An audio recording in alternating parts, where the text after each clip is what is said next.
bienvenue dans l'émission Interview, une émission qui va à la rencontre de différents profils, des hommes, des femmes, avec des parcours, des projets, des rêves différents. Aujourd'hui, nous avons le plaisir d'accueillir Imededdine Amrouni, géopolitologue, président de l'association Solidarité et Harmonie. Imededdine, bonjour. Bonjour Linda, bonjour à tous nos téléspectateurs. Bonne année, bonne santé, que l'année 2023 apporte de la solidarité et de l'harmonie. On l'espère, justement. On espère. C'est notre rêve. Ça fait partie de nos rêves, hein, justement, de cette solidarité, ce rassemblement, les richesses culturelles. On va y revenir justement de tout ça, hein, toutes les difficultés qu'il y a dans la diversité culturelle. Mais avant, on aimerait apprendre à vous connaître. Parlez-nous de votre parcours personnel. Oui, c'est un parcours classique. Donc, je suis né dans le sud tunisien, dans une ville qui s'appelle Gabès, ouais. Au bord de la mer. Hein. Cette région, je l'aime bien parce que c'est une région rare et unique. Il y a l'oasis sur la plage, ouais. Et à 60 km, on a le désert. Donc, vraiment, ouais. J'étais gâté par l'univers, hein, par le créateur qui m'a créé dans cet espace comme voilà. Ça, très spécifique. Donc il y avait des paysans et il y avait des pêcheurs. Donc ça c'est l'origine, si vous voulez, familiale. Mais dès que j'étais petit, mon papa il travaillait au ministère de l'Intérieur à Tunis. Donc j'ai grandi un peu dans la capitale, à Tunis. Et plus tard, donc j'ai fait mes études en Tunisie. Et depuis que j'étais petit, j'étais atterré par le cinéma, par exemple. Ah ouais? Voilà. Donc, à l'âge de 4-5 ans, je passe mon temps de loisir dans le cinéma. C'est rare qu'un petit va au cinéma tout seul. Hein. Oui, bah c'est sûr. 4-5 ans. 4-5 ans, hein, bien avancé, là. Bien avancé. Hein. Et donc, si vous voulez, cette miroir, si vous voulez, cette image qui vient du cinéma, d'abord, après la télévision, hein, on voit le monde, c'est-à-dire l'Europe, c'est-à-dire Hollywood. Vous étiez curieux, en fait. Voilà, ça a développé ce sens de l'autre, connaître l'autre. Et dès que j'ai eu mon bac, donc je suis venu ici en France, début des années 80. Même lorsque j'étais encore élève, donc j'étais engagé militant des droits de l'homme à l'époque, hein, l'époque de Bourguiba, paix à son âme. Hein. Donc je suis venu ici en France et j'ai fait mes études à Paris 13, à Sorbonne. Au début, j'étais très matheux, hein, mais j'ai fait de la physique-chimie. Après, j'ai trouvé que le monde, c'est un monde de la finance. Ah oui, j'étais intéressé par la finance. Je me suis dirigé vers la CNAM pour étudier la finance. Et de la finance, donc j'ai fait aussi une thèse à l'école des hautes études en histoire et philologie c'était le sujet, c'était sur les réformes de Salomon le Canonien en Turquie, l'empereur turc ottoman, dans le XVIe, XVIIe siècle, et le rapport, la relation diplomatique entre l'Empire ottoman et la France de l'époque. Donc, voilà, donc, ça m'a donné goût, si vous voulez, à l'histoire d'abord, à la politique après. Ben oui. Et voilà, j'ai vécu toute cette comment dirais-je, cette époque très riche, si vous voulez, parce que, entre parenthèses, SOS Racisme, la célèbre organisation, association, elle a pris naissance à Paris 13. Hein, donc, c'est des gens que je connaissais à l'époque. Donc, c'était une époque très riche. Et il faut rappeler que c'est aussi la victoire de la gauche. François Mitterrand est arrivé au pouvoir, la gauche est arrivée au pouvoir, le Parti communiste aussi est arrivé au pouvoir à l'époque, hein, 81, 82, 3, 4, 5, toute cette époque-là, donc vous très avez importante. Baigné dans ça, donc je me suis retrouvé dedans, dans cette diversité politique à l'époque, c'est-à-dire on ne fait pas la différence à l'époque entre maghrébins, africains, français. Vrai, hein. Par contre, on fait la différence entre gauche, centre, droit, extrême gauche, extrême droite. C'était plutôt, quel est ton parti politique? On était dans le discours politique, dans la vie politique, parce que tout change. Hein. On s'aperçoit maintenant, hein, mais à l'époque on était jeunes, on ne s'aperçoit pas que c'était le changement en France. C'est-à-dire, on sort des années 70, des années c'était les belles années, Pompidou, 70, hein, Pompidou Giscard, hein, et hop, on se retrouve dans les années 80 avec la gauche, les socialistes, les communistes, et aussi l'arrivée, il faut rappeler qu'en 1979, donc il y a la victoire de la révolution islamique en Iran, parce qu'on parle toujours de l'Iran aujourd'hui dans les médias, on n'a pas cessé depuis. Hein.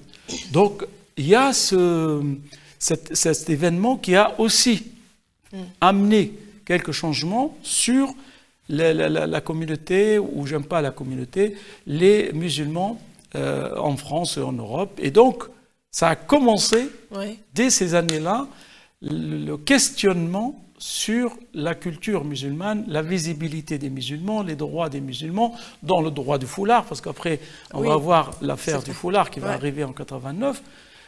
Il se trouve que j'étais aussi dans cette affaire-là pour défendre le droit vestimentaire. Ce n'est pas une question religieuse, c'est une question de droits de l'homme. Bref, donc j'étais, ma jeunesse étudiante, elle était dans ce monde très, comment dirais-je, intense au niveau vie politique et culturelle. C'est pour cette raison, on n'a pas, nous, à l'époque, souffert, entre parenthèses, de la question du racisme. Même s'il y avait la grande marche, hein, les beurs, on les appelle les beurs, hein, les beurs, vers Paris, SOS Racisme qui est arrivé hein, pour résoudre, pour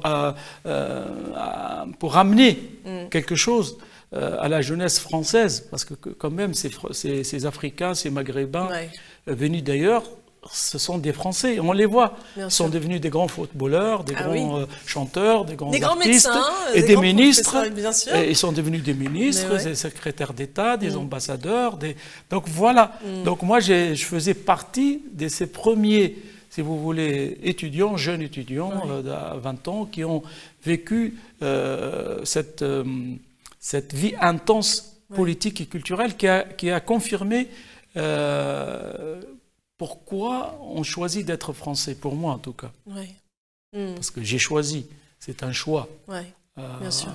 Bon, j'étais brillant dans mes études, j'ai étudié ici, et donc j'ai trouvé que la société de l'époque où j'ai grandi, où j'ai ma maturité, j'ai acquis ma maturité, donc je me suis jamais senti venu d'ailleurs. C'est comme si... Pour moi, c'est un prolongement, la France, de ma Tunisie. C'est pas deux cultures, c'est pas deux mondes, c'est un prolongement. Et donc, le choix d'être français, c'est un choix personnel, parce que je me trouve dans cette citoyenneté qui est la République, c'est-à-dire citoyen de la République française. Et donc, si on comprend ça, on ne va pas souffrir. Et même pour plaisanter un peu, une fois je donnais une conférence à l'Assemblée nationale et sur l'immigration, le problème de l'immigration. Et il y avait deux messieurs, un ancien député et je pense un ancien secrétaire d'État qui viennent vers moi et me disent « c'est bien, vous êtes de quelle origine ?» Alors moi je lui dis « vous savez, je suis d'origine humaine ». Parce que j'aime pas cette question de quelle origine. Je lui dis, écoutez, vous êtes breton, vous êtes basque, vous êtes normand, vous êtes d'où? Moi, je suis la dernière tribu qui est arrivée en France. Elle dit, ah bon? Je dis, oui, c'est les Maghrébins. Après, les Polonais et les Italiens. Vous voyez? Donc, depuis 30 ans, 40 ans, on est toujours dans cette problématique. Étiquette. Alors que moi, dans ma vie personnelle, mon épouse, je suis tombé amoureux à Paris. Hein, Paris. Ah oui, c'est Paris. La ville de l'amour. Donc de ma femme qui est française, qui est normande. Voilà, donc je suis même dans ma vie personnelle, familiale, je suis dans une famille mixte. Mixte, voilà. Donc mon expérience personnelle est riche parce que l'époque que j'ai vécue, c'était une époque riche. Il y avait beaucoup de diversité d'idées, ce que manque aujourd'hui. C'est-à-dire aujourd'hui, on manque d'idées. Il n'y a pas un débat d'idées. Il y a un débat sur la couleur de la peau, sur l'appartenance religieuse, l'appartenance ethnique, on met ou on ne met pas un voile. C'est ça. Donc on parle que la violence vient parce qu'il y a beaucoup d'immigrés. C'est ça. Les jeunes de banlieue. Voilà. Donc on est arrivé même récemment à parler du remplacement, que au secours, dans 20 ans, il y a les musulmans vont remplacer les Français, comme si on n'est pas français. Oui, bien sûr. Donc voyez-vous, mon expérience personnelle vient de la richesse de la société française, de mon époque. Oui, c'est ça, de votre époque, parce qu'aujourd'hui, c'est quand même assez anxiogène, ce qu'on entend dans les médias, ce qu'on voit même à l'extérieur. Déjà, même les périodes qu'on a vécues avec, justement, les pandémies, là, la pandémie, je pense que ça a augmenté, entre guillemets, la schizophrénie de cette société malade. Donc, c'est là où on se pose des questions. Les bonnes questions, c'est qu'est-ce qu'on peut faire pour faire en sorte que la diversité soit acceptée, les différentes cultures soient acceptées, on se pose des questions. Oui, bien sûr. Et il faut d'abord aimer son pays. Tout passe par l'organe cœur. Hein. Donc sûr. Il faut aimer le pays où on vit, où nous sommes. Et aimer le pays, ça veut dire aimer les gens. Toutes sortes de gens, avec leur diversité, hein, de l'extrême droite à l'extrême gauche. Chacun est libre d'avoir ses propres opinions. Oui, tout à fait. Mais on aime le pays. C'est pas la géographie, c'est les gens. On aime le pays. On aime son histoire. Même si il y a d'ici et là des choses compliquées à expliquer. Mais on aime son histoire. Donc au moment qu'on va adhérer à ce projet de la société française, ensemble, on ne va pas discuter c'est quoi mon origine. C'est-à-dire comme si mon origine va m'autoriser ou non autoriser de parler de la France, par exemple. C'est idiot, hein. Mais c'est comme ça, malheureusement. Malheureusement, Omar Sy, là, il a fait un excellent film. Il a un entretien au Parisien il y a 2 jours, je pense 3 jours. Lorsqu'il a parlé, on lui a posé la question sur la guerre en Ukraine. Il a dit oui, mais bon, il y a la guerre en Afrique, partout. Il y avait la guerre Iran-Irak pendant 8 ans. Il y avait des millions de morts. Il y avait des millions de morts partout, mais vous n'en parlez pas. Vous n'êtes pas sensible aux autres guerres. Hop, on a dit, oh là là, qu'est-ce qu'il dit Omar Sy? Donc, c'est vraiment... Moi, je suis très triste, si vous voulez, de voir que dans mon pays, la France, on pose des questionnements sur l'intégration, l'immigration, l'islam, la diversité culturelle, la montée de l'extrême droite, parce qu'à l'époque, nous, en face, SOS Racisme, la Ligue des droits de l'homme, bon, je ne veux pas citer, je m'excuse à tous mes amis, les autres organisations de la société civile, mais la lutte, elle était contre l'extrémisme, quel qu'il soit. Quel qu'il soit un extrémisme politique d'extrême gauche, extrême droite, ou religieux, ou ethnique, nationaliste.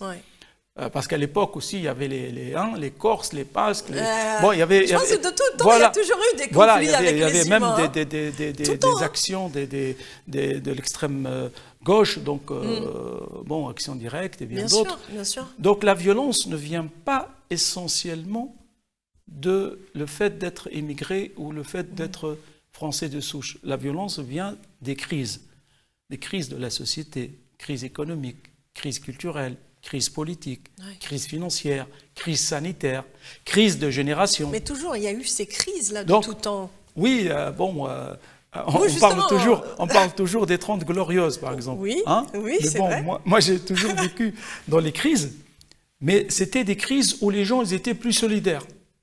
Voilà. Donc, lorsqu'on est plus solidaire, l'État, elle était plus présente. Aujourd'hui, vous voyez les médecins qui font grève, les infirmiers, les infirmières, les problèmes de l'hôpital, de la santé, le problème des 3e âge, 4e âge. Donc, pourquoi on est arrivé aujourd'hui à ce stade-là? Parce qu'il y a moins d'État présent dans la vie des gens et il y a moins de solidarité entre les citoyens. C'est-à-dire, donc, voilà, c'est ça. La problématique majeure que nous, on ne l'avait pas avant. Nous, on avait, il y avait encore cette solidarité, cette vie intense associative, si vous voulez, et on avait des buts, des objectifs.